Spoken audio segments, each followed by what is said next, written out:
15-may Xalqaro oila kuni munosabati bilan O'zbekiston Davlat xoreografiya akademiyasida O'zbekiston va jahon xalqlarining madaniy hamkorlik istiqbollari mavzusida xalqaro ilmiy-amaliy anjumani o'tkazildi. Batafsil navbatdagi lavhamizda. Konferensiyaga 200 dan ortiq maqolalar kelib tushgan va u to'plam holda chop etildi. Anjuman ishida Rossiya, Belarus, Hindiston, Turkiya, Xitoy, Misr, Ozarbayjon, Tojikiston, Qozog'iston kabi 10 dan ziyod xorijiy mamlakatlarning yetakchi olimlari hamda soha mutaxassislari ma'ruzalari bilan ishtirok etishdi. Bu yil Xoreografiya akademiyasi tomonidan xalqaro miqyosda xalqaro konferensiya tashkil etildi.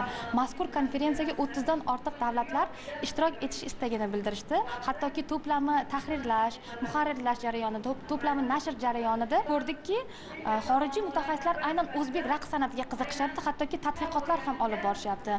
Yig'ilish mobaynida 300 dan ortiq ilmiy darajadagi maqolalar akademiyamizga kelib tushdi va albatta eng yaxshilarini tahrirlab to'plamga berdik. Yig'ilishda san'at sohasidagi xalqaro ijodiy loyihalarning taqdimoti o'tkazildi. O'zbekiston san'at tarixining o'rganilmagan sahifalar, san'atshunoslik sohasida xalqaro hamkorlik aloqalari, milliy san'at va qadriyatlarning integratsiyasi mavzulariga urg'u qaratildi.